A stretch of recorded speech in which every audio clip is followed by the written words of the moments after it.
Después de 40 allanamientos, la PEPCA tiene detenidos, según sus documentos, a 23 personas, entre ellos los exministros del gobierno de Danilo Medina, directores generales, empresarios y personas físicas que se habrían coalicionado con funcionarios para supuestamente estafar al Estado.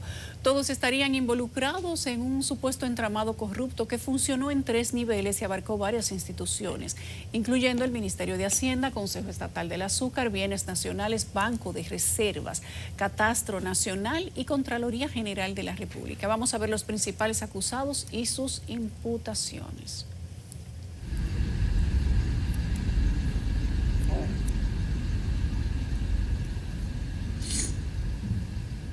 Donald Guerrero, exministro de Hacienda, está acusado de prevaricación, coalición de funcionarios, de recibir soborno millonario, de financiamiento de campaña ilícita.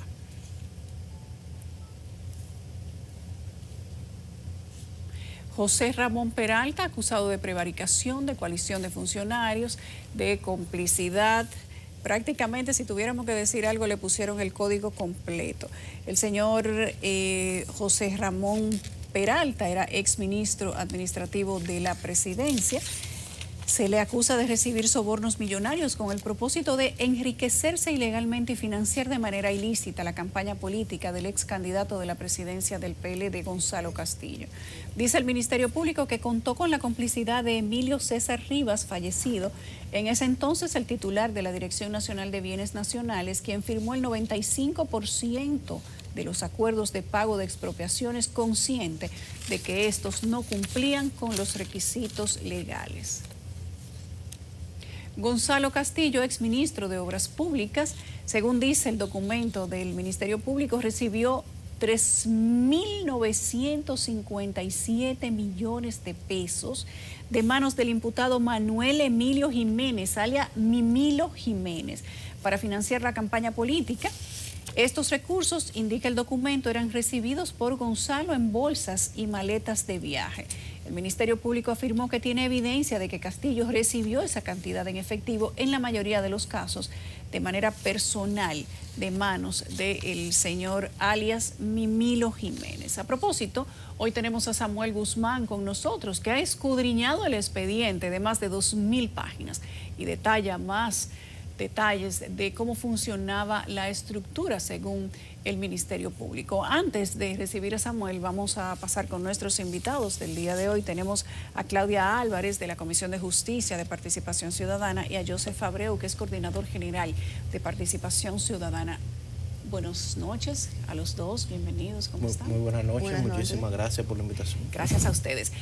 Yo quiero saber cómo ven ustedes, cómo reciben ustedes una operación como esta, justamente o coincidencialmente en momentos en que el Departamento de Estado emite un informe donde dice que nuestras estructuras legales para combatir la corrupción necesitan ser fortalecidas, por decirlo de una manera elegante. Y le generan dudas. Y generan dudas. Joseph, Claudia, ¿cómo se ve esto?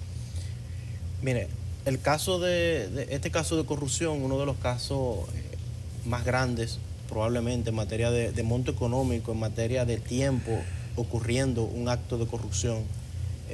Yo creo que a toda la sociedad dominicana le sorprendió, y esto solo era posible con la cantidad de imputados involucrados y la calidad de los imputados involucrados. O sea, este caso de corrupción solo era posible involucrando al ministro de Hacienda, al director de Catastro, al director de Bienes Nacionales, al gerente general del Banco de Reserva, o al gerente del Banco de Reserva.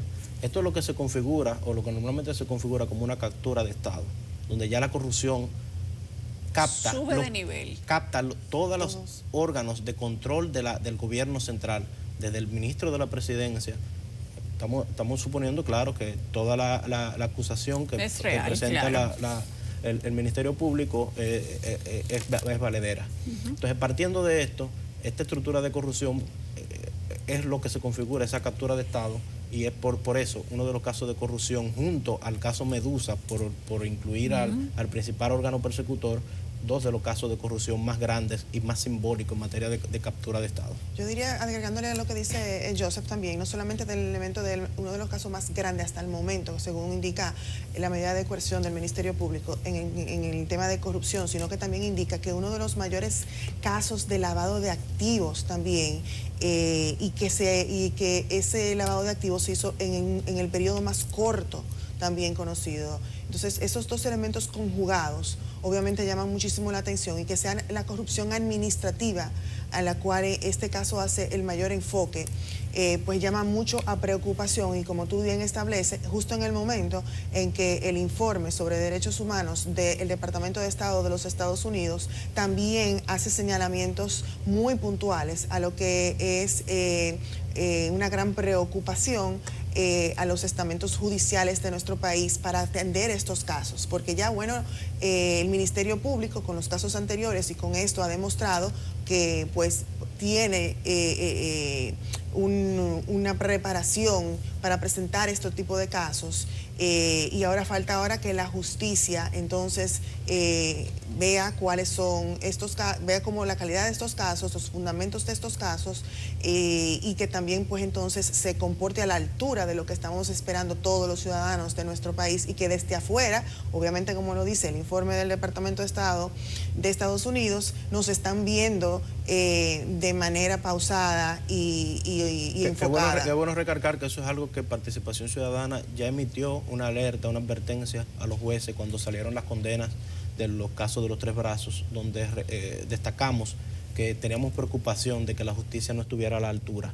el Poder Judicial fundamentalmente. O sea que yo entiendo que se marca por ahí la misma preocupación que tiene el Departamento de Estado, porque ve la lentitud en la que se están manejando los casos de corrupción, la larga que se le está dando a la postergación de las audiencias. Y la flacidez con la que se tratan las pruebas que presenta el Ministerio Público. Sobre todo, y la permisividad en los conocimientos de audiencias preliminares que se le permite a las personas, como si fuera un juicio de fondo, abordar a alto nivel de detalle y prolongarse en el tiempo de su defensa, tanto material como técnica. Nosotros tenemos esa misma preocupación, y eso es importante también destacar. Mucha gente ha dicho, cuando se dieron los allanamientos y los apresamientos de estas personas, que con esto iba a pasar mucho circo, dijeron, circo para que después pase lo que ha pasado en el caso de la lotería y del pulpo. Sí. Bueno, ¿qué es lo que hemos visto en el caso de la lotería? Hemos visto 8 personas condenadas de 10 que habían, y entonces entiendo de que en realidad el caso no es un fracaso, que bueno, va a apelar el Ministerio Público, lo ha manifestado así en esos 2 casos que no se logró condena, pero indudablemente que es uno de los casos que se ha logrado llevar y tener una sentencia. Igualmente en el caso de Antipulpo, que se ha presentado, hoy se escuchó en audiencia, ¿verdad? La parte, se leyó, mejor dicho, la sentencia de cada uno de los imputados, y de ahí se obtuvo personas que pues negociaron ante el Ministerio Público y han obtenido pues entonces sus casos con juicios abreviados. En otros casos se han tenido testimonios importantes para involucrar figuras de alto nivel. Verbigracia el caso de la lotería. Y esos testimonios no han servido para involucrar a esas personas. Que eso te iba a destacar, que es importante que la sociedad entienda lo garantista que es nuestro Código Procesal Penal, y que un testimonio por sí solo no constituye una prueba, como tampoco lo constituye una auditoría de la Cámara de Cuentas. Simplemente es un indicio para que el Ministerio Público amplíe la investigación y le sirva de guía dónde tiene que buscar esas evidencias. Y con esas evidencias, las que busque a partir de esos testimonios y de esas auditorías, es que va a sustentar el documento de acusación. En el caso de la Operación 13, obviamente había simplemente un testimonio de lo que pudo ver o no ver una persona no vidente, entonces era complicado sustentar una acusación sobre eso. Pero el Ministerio Público hace una especificación. En el caso anterior que estamos hablando de Operación 13, como la hace en la hace en la Antipulpo y la hace en el Medusa. Hubo concierto de funcionarios. No había manera de que se dieran estos y estos pasos sin que la persona que tenía la responsabilidad y la autoridad para autorizar, permitir, aprobar este procedimiento, lo hiciera.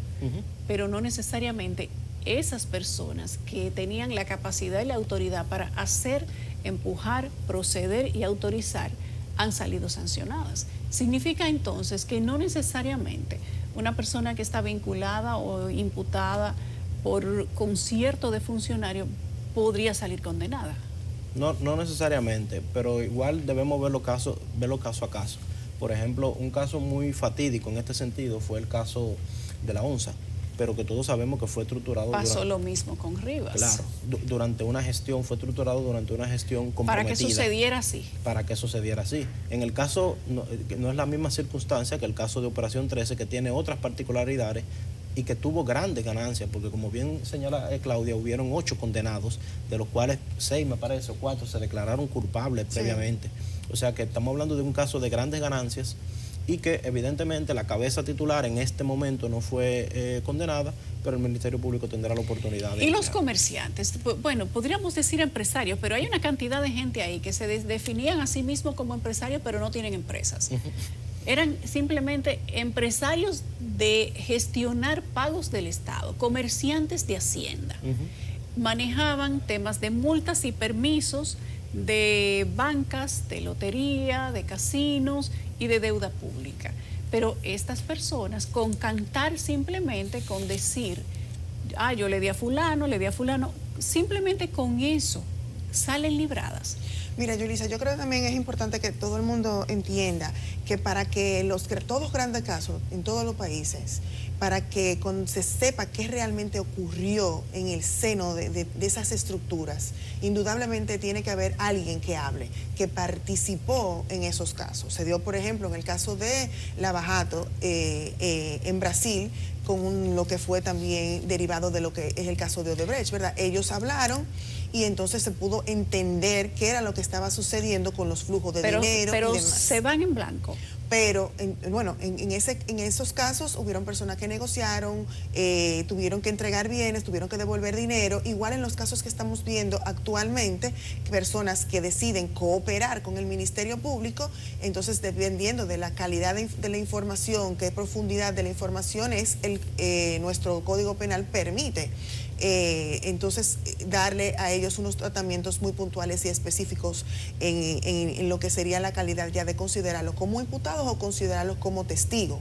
En el caso, por ejemplo, de Calamar, que estamos viendo de la Operación Calamar, hemos estado viendo que hay personas que han sido mencionadas y que tuvieron actuaciones, vamos a decirlo así, estelares, en la estructura, según lo que nos ha indicado el Ministerio Público en la medida de coerción y a medida de otras cosas que han salido a los medios de comunicación y que han decidido pues cooperar con el Ministerio Público. Sin esa cooperación, muchas de las partes de la estructura no se hubiesen podido entender o conocer en su amplitud.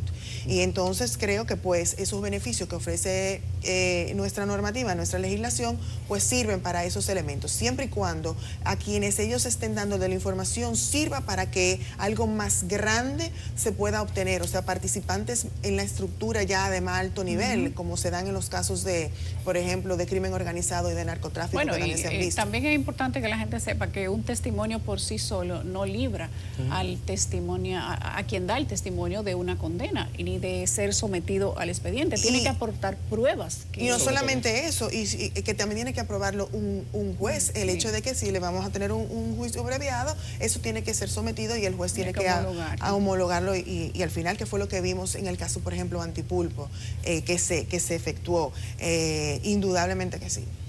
Tenemos a Jordi Veras desde nuestras oficinas de CDN en Santiago. Jordi es especialista en materia penal. Quiero que se integre a este panel esta noche y que nos diga cuál es la evaluación que le da a lo que ha leído hasta el momento, porque recordemos que tenemos el documento de la solicitud de medida de coerción, pero todavía no se ha podido leer el expediente. Jordi, buenas noches, ¿cómo estás? Buenas noches, Yulisa, amables televidentes y también a los demás exponentes que están junto contigo, Claudia y Joseph. Jordi, tu lectura a este documento. Sí. tu lectura a estas 2.000 páginas y lo que se ha dicho hasta el momento, personas que fueron arrestadas pero que ni siquiera la habían llamado una sola vez para entrevistarlas, otros que tenían 2 años dando viaje para la Procuraduría, algunos hablan de espectacularidad en los arrestos, sin embargo no se filtró una imagen de cuando se los estaban llevando. Hay que entender también que aquí hay mucha pasión en el tema y la vinculación del financiamiento ilícito de campaña es la primera vez que tenemos eso en un acto de corrupción o en un expediente de sometimiento por corrupción. Sí, fíjate, Yulisa, amigos y amigas, hay que entender lo siguiente, porque también lo leí mucho en las redes sociales y en los periódicos en el día de hoy. El Ministerio Público, si nos ponemos a verificar de las 14 operaciones en que se han llevado a cabo en los últimos años, en 13 ha realizado el mismo tipo de allanamiento. En el único que no lo hizo, tuvo dificultad para ejecutar las medidas por el movimiento en que debe ejecutarse, dependiendo la hora del tránsito, porque todo eso hay que tomarlo en consideración. Por ejemplo, para este caso de Operación Calamar, se tuvieron que auxiliar de cerca de 300 policías y hubieron más de 40 fiscales. Entonces, hacer ese tipo de movilizaciones, yo pienso que más que la espectacularidad, incluso se busca hasta preservar la misma situación de la identificación de quien está siendo buscado, perseguido o allanado. Yo creo que es más el objeto del discurso de la oposición política que busca quitarle peso o denostar la medida del Ministerio Público. Pues te repito, en la única operación que intentaron hacerlo de forma diferente, prácticamente tuvieron muchísimas dificultades con ello. Por igual, hay imputados, como tú dices, que no habían sido llamados, otros habían sido interrogados. Por ejemplo, en el caso de uno de los imputados, en el allanamiento que se realizó, se pudo verificar, y eso salió a la información en el día de hoy, que ese imputado tenía conocimiento de los movimientos que estaban realizando la Procuraduría General de la República y su departamento especializado de la persecución. Entonces, muchas veces la gente piensa que aunque el imputado asume que, aunque ha sido interrogado, no va a ser descubierto nada en un allanamiento, siempre se queda algo que pueda, como sucedió, y repito, con este imputado, específicamente el exfuncionario Peralta, en el cual se verifica, según el Ministerio Público, en el allanamiento, que había documentación y había seguimiento a las actividades del PETCA. Entonces yo pienso que buscando incluso minimizar, por no habiendo tanto público, asegurar también, hay gente que dice, bueno, que no hay nada de sorpresa contra un imputado que ya sabe que va a ocurrir en cualquier momento, sí, pero no sabe el día, no sabe la hora. Entonces, son muchas implicaciones en las que uno le ve efectividad en el momento en que se haga un allanamiento. Yo no creo, vuelvo y repito, que tenga que ver con buscar denostar al imputado haciéndolo de madrugada o en una hora no correspondiente donde hay mucho público. Yo creo que es más un asunto de logística y de táctica que de asunto de demostramiento de la propia persona del imputado. Yo pienso que hasta ahora, Yulisa, amigos y amigas, lo que habría que esperar, porque no se ha conocido en la medida de coerción, aunque se ha filtrado la parte de la documentación, básicamente en lo que va a establecerse los aspectos penales. Cuando tú hablas del financiamiento para campañas, no es que hay una tipificación en la normativa penal dominicana con relación a ese tema. Lo que ha querido el Ministerio Público en la medida de coerción es indicarle al juez todo eso, el asunto de la coalición de funcionarios, de la falsificación de escritura pública y privada, del soborno, del desfalco, del lavado. Lo que tenía como objetivo, una gran parte de eso, era el financiamiento con fondos ilícitos para una campaña política. Es como Jordi, una referencia. Jordi, no Yulisa, es ¿me que escucha? esa norma... Sí, él te escucha. Que ahí quisiéramos agregar que este fue el elemento novedoso que trajo el caso, porque conocíamos del caso desde hace más de 2 años, la investigación amplia que se tenía, pero el objetivo de los fondos que se estaban recaudando mediante estos mecanismos de corrupción, que este fue el más grande, el tema de la cesión de deuda de crédito en expropiación de terrenos, pero también habían otras operaciones de sobrevaluación de ubicaciones de obra y las transacciones que se hacían con las tragamonedas en lo que llamaban el proyecto o el programa, era denominado así. Eran esas 3 estructuras que la primera no le fue suficiente la cantidad de recursos que estaban obteniendo, y entonces recurrieron a este mecanismo que ya existía, como bien destaca Claudia, pero que en este caso se explotó a su máxima expresión para lograr obtener esta campaña. Y esto fue el elemento novedoso que trajo el caso, que trajo el financiamiento de campaña. Y ahí nosotros quisimos introducir la necesidad que en el debate en materia de la ley electoral nosotros mantuvimos durante mucho tiempo, de la ley de partidos, de que sea regulado el tope de gastos y de que sea regulado la forma en la que tanto los partidos políticos y los candidatos a nivel individual informan de cómo utilizaron estos gastos y las sanciones que deberían tener por no reportar estos gastos adecuadamente.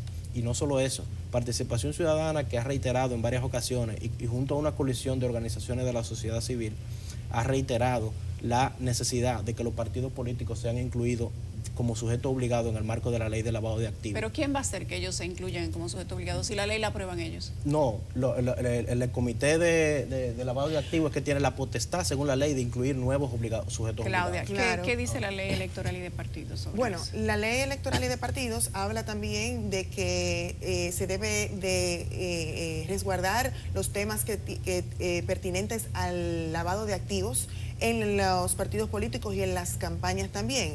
Establece también todos los elementos que se deben de hacer de debida diligencia, depurar en el sentido de quiénes son los que están financiando a los partidos políticos a través de entrega de dineros y a los candidatos también. Y eso debe reportarse a la Junta Central Electoral, y eso lo debe de fiscalizar y debe de recibir e indagar también sobre eso la unidad especializada de control interno que tiene la Junta Central Electoral. Lo que nosotros abogamos, como bien dice Joseph, es tomar esas estructuras que ya están establecidas dentro de la ley de partidos y que hace referencia a que se debe de cumplir la ley de prevención del lavado de activos y que no se deben de aceptar fondos que provengan del lavado de activos también, y a entonces cerrar el círculo de prevención en esta temática, uniéndolo entonces a la ley de prevención del lavado de activos y comprometer a los partidos políticos para que sean entonces sujetos obligados y también tengan que remitir una serie de informaciones que tanto lo vea la Junta Central Electoral como la Unidad de Análisis Financiera, que es la que recibe todos estos informes a nivel nacional y puede hacer los cruces de informaciones, no solamente a nivel nacional, sino a nivel internacional. Pero parece que en algún punto esta oficina que tiene que trabajar con las alertas dejó de funcionar. La unidad de sí. No, pero sabemos por qué no funcionaba. La unidad dejó de funcionar. El Banco de Reservas no emitía las alertas, según dice el expediente de la Procuraduría. Se involucró al Banco de Reservas en esta estructura de una manera, digamos que completamente directa. Se utilizaban hasta los camiones blindados del Banco de Reservas si tú te fijas, para transportar dineros de supuesta corrupción. Uno de los colaboradores, que fue el ingeniero Bolívar, él mencionaba que cuando le hicieron la oferta, él dijo, no, es que eso no es posible por los mecanismos de lavado de activos. Y le dijeron, no te preocupes. Y ahí fue que introdujeron al gerente del Banco de Reservas. Y la parte de la entrega en efectivo de la gran cantidad de dinero. Entonces, exacto, personas llamadas como sujetos obligados, en este caso una entidad financiera, bancaria, y también un contralor, que también la misma ley habla de que tiene esos compromisos, al margen también de que tiene los compromisos éticos con su profesión, se dejan entonces llevar y inmiscuir en estas estructuras siendo permisivos con los controles, más allá de permisivos, yo diría que simplemente teniendo una ceguera voluntaria selectiva. No creo que fue selectiva, fue muy a sabiendas de lo que estaba sucediendo. Ellos decidían ser ciegos en ese momento. A sabiendas de lo que estaba sucediendo, porque inclusive se habla también en lo que dice el Ministerio Público que recibieron pagos como sobornos por ese trabajo que estaban realizando. Y tú estás siendo benévola mencionando lo permisivo, eso fue abusivo. Yo diría que fue altamente irresponsable. Yo creo que Sí. es interesante tocar el tema de cómo se usó el Banco del Estado. No solamente en este caso, si tú te pones a ver los casos anteriores que se han llevado, es así También. El de la también. Y ahí quiero que hagamos una parte, y quiero que Jordi, que es especialista en materia penal también, junto contigo, Claudia, junto con Joseph, hagamos una parte y veamos cuáles son los puntos, cuáles son las partes que deben despertar la alerta del país de que se utilice el Banco del Estado en una especie de cooptación, como ha dicho Joseph al principio.